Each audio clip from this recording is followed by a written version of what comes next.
Zo, beste mensen, even een pauze. Ik heb prachtige foto's kunnen maken voor mijn persoonlijke collectie. Ja, dan hier ben ik nu aan de andere kant. Maar je ziet ook wel fietsen, ongelooflijk. Veel fietsen van de Donkey Republiek hier, ook de gewone. En dan ja, de fietsstalling is totaal volzet tot zelf verder. En een stuk van de binnenstad ook, want hier is er geen plaats niet meer. Je ziet het belang van de fiets.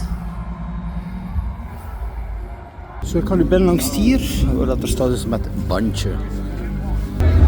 Even een korte tassencontrole buiten beeld.